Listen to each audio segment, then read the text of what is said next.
এই ভাবি, এই কই তুমি? মাথা ঠান্ডা কর। আয় আগে বস, তারপর তোর সব কথা শুনবো। বস।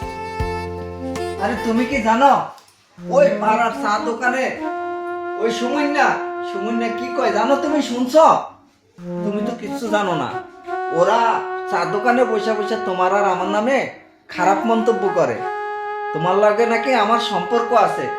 এগুলি কও ভালো লাগে? শুনতে ভালো লাগে? ভাই শোন, তুই মানুষকে কি বললো ওটা মাথায় নিস না। তোর ভাই আগে বিদেশ থেকে আসুক, তারপরে দেখবি সব ঠিক হয়ে যাবে ভাই আমার।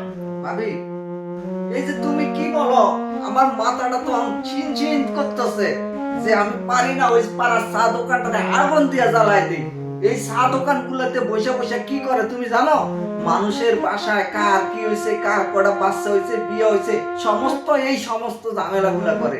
ওইগুলো চিন্তা ভাবনা করে ওইগুলো মনের ভিতরে রেখে নিজে মন খারাপ করলে চলবো? আসুক তোর ভাই আসুক, এক ব্যবস্থা তো হবেই। আচ্ছা তুই কি বল, কি খাবি?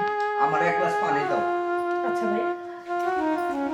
বৈশা থাকে চার দোকানে আর মানুষের নামে বাজে বাজে কথা কয়। এগুলি কি মানুষ যায়? এই টুম্পা, কই তোমরা?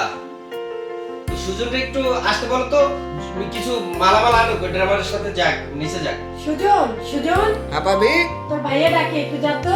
ভাইয়া আইছে? হ্যাঁ। আচ্ছা। আরে ভাইয়া তুমি আইছো? কি অবস্থা, ভালো আছো? এই তো ভাই। সুজন, দিনকাল কেমন চল? ভাই ভালো ভাই। একজন তুমি কি বাসায় আমার কথা বলো না? তোমার ভাই যে বিদেশ থেকে আসছে, আমার জন্য কি নিয়ে আসছে? আরে বলছি না মানে তুমি কি কি আসছে? করার চাও? কি নিয়ে আসছে দাও? আমার ভাইয়া বিদেশ থেকে অনেক কিছু নিয়ে আসে, এটা তোমার জন্য রেখে দিয়েছে। যেদিন তোমাকে বিয়ে করবো না সেদিনকে সব কিছু বাইর করে আরে রাখো, তুমি বলোই না। সত্যি বলছি। আমি ভাইয়াকে ভাবিতে মেসেজ করতে করছো মনে?